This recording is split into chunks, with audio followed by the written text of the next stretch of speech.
Hi. Frog in my throat, that's a great start, isn't it? Today's video is for you mamas, or however you identify, who are wanting to reduce, stop, or add some boundaries into breastfeeding for your toddler. By toddler, I am referring to a baby or a little one that's at least 12 months old and is well established on solid food. Everything's kind of going well at home. There's no kind of, you're not just returning to work, they're not teething, they're not poorly.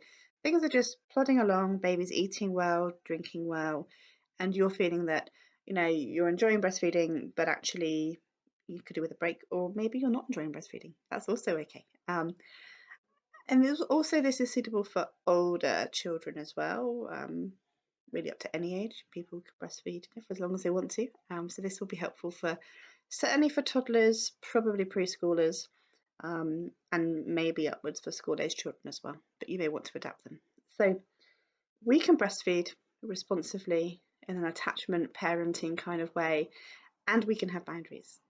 People often assume that attachment parenting means permissive parenting, right? I mean, how often do we come across that assumption? And that's absolutely not the case. And with breastfeeding, we can definitely introduce boundaries once the baby child is, eating and drinking well, about 12 months of age. So I think one of the challenges with this is in the early days and weeks, we've overcome so many problems to meet our breastfeeding goals. It's like, and everyone's going, make sure you feed responsively, make sure you feed on demand. If they wake up, if they move, stick a boob in their mouth. Then that's really true. We can't deny that, for the beginnings of breastfeeding and onwards, then actually, if they make a noise, assume they're hungry and stick a boob in, because you can't overfeed them. And then somewhere a little bit after a year, it just starts to shift, and it becomes more of a relationship, I guess, like a two-way relationship. And you may feel at times that your little one is asking to breastfeed, and perhaps actually you just want to have a shower in peace, or you're trying to cook dinner, or you're about to head out the door, or any number of scenarios. You're just touched out and don't feel like it. You deliberately and intentionally want to reduce breastfeeding. All these sorts of things are valid. And you may not feel that you're able to do that because you've always been taught to feed responsively.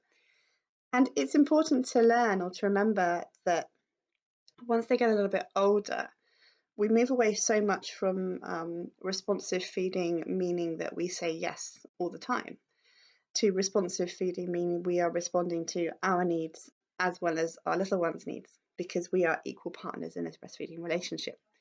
So if your little one says, I don't know, whatever they call it, milkies, they show you the sign. This is the macaton for milk. They want to breastfeed and it's just not doable at that moment. It becomes okay for you to say you need to wait. We often suggest in early years that you try not to say no to your child, because children hear the word no an awful lot. So you can say things like, when mummy has cooked dinner, then we will have milkies. When we get home, then we will have milkies. When we get to wherever we're going, then. So when, then. Or you can say, not right now, or later, or soon, or whatever's going to work for you. They may cry. And this is another thing that's really difficult for us, because we are taught that crying is something that we absolutely have to stop. And actually that isn't true. We should be responding to crying, absolutely. But making it stop is a different thing. And this is often likened to, if you go to counselling or a peer support group where you have a really good friend and you cry, no one's going, oh, don't cry, here, have a lollipop. They shouldn't be. And if you're allowed to cry and express your feelings while someone listens to you, with empathy and warmth, you probably feel better afterwards. And we apply the same theory to our toddlers.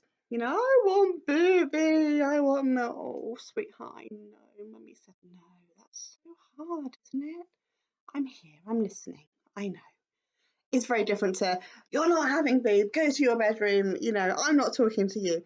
And it's actually okay to say no to our children. It's okay for them to become upset. We know that the difference in cortisol levels is in children who are left to cry alone compared to children who were comforted through their crying. the cortisol levels were higher in the children, much higher in the children left to cry.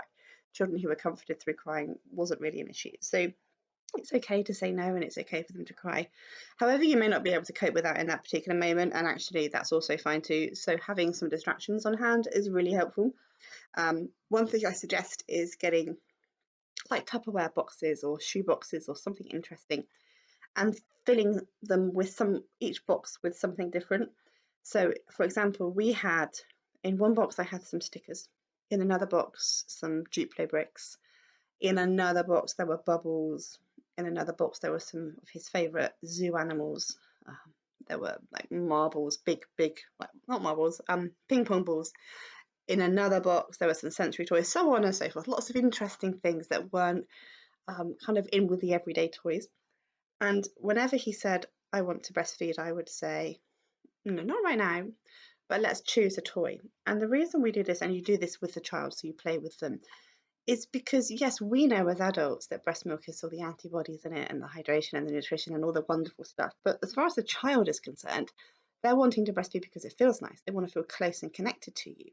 So we can allow them to feel close and connected to us by playing with them, by giving them a special activity to do just with us that we give our undivided attention to, without having to breastfeed. And this can be a very gradual, slow approach, or it can be done quite quickly, depending on your needs and your child's needs. We always say the slower the better, but it depends how done you are because we have to really take mum's feelings into account. If you are done, then it's okay to go faster with this. You could drop a feed a week, you could drop 2 feeds a week, you could go cold turkey. I wouldn't usually recommend it, but you could. There are lots of things you can do. So distraction and allowing them to express their feelings are my 2 top tips for if you are wanting to reduce breastfeeding. With regards to introducing boundaries, what is it that you can't stand? For me, it was nipple twiddling. If my toddler started nipple twiddling, I would end the breastfeed because it made me feel so blah, that I couldn't sit and tolerate it. And he very quickly learned not to twiddle. They learn very fast when the thing that they want is taken away from them. And it wasn't like I would be like, no, you're not breastfeeding, go away. I would just take it off and say, no twiddling, mummy doesn't like it. Do you want to go back on? And he would go back on. He would have been about 18 months, I guess, at this point. And if he started twiddling again, I would remind him, no twiddling, mummy doesn't like it. And if he kept on doing it, then he would come off. And I would again say, I don't like it when you twiddle. Do you want to go back on? And we got there very quickly, actually, within a couple of weeks of doing this. And consistency is the key. And never at any point was I cross. Never at any point was I denying the breast for more than a few seconds. But I was sending quite a clear and consistent message to him that twiddling was not okay. Some people don't like it when their little one's constantly switching sides or hitting or scratching, pulling their hair, all that sort of stuff. It's not okay. And our children need to understand that, and we can teach them that with love. And isn't breastfeeding just a wonderful way to begin teaching these things to our children? Body autonomy and respect for other people's bodies. These are your boobs. They're not your child. Well, these are mine. But your breasts don't belong to your little one. They belong to you. And at this point, as a toddler, it's actually a great time to start teaching them that if something hurts or makes you feel uncomfortable, it stops. And they can have it again when things are a bit calmer.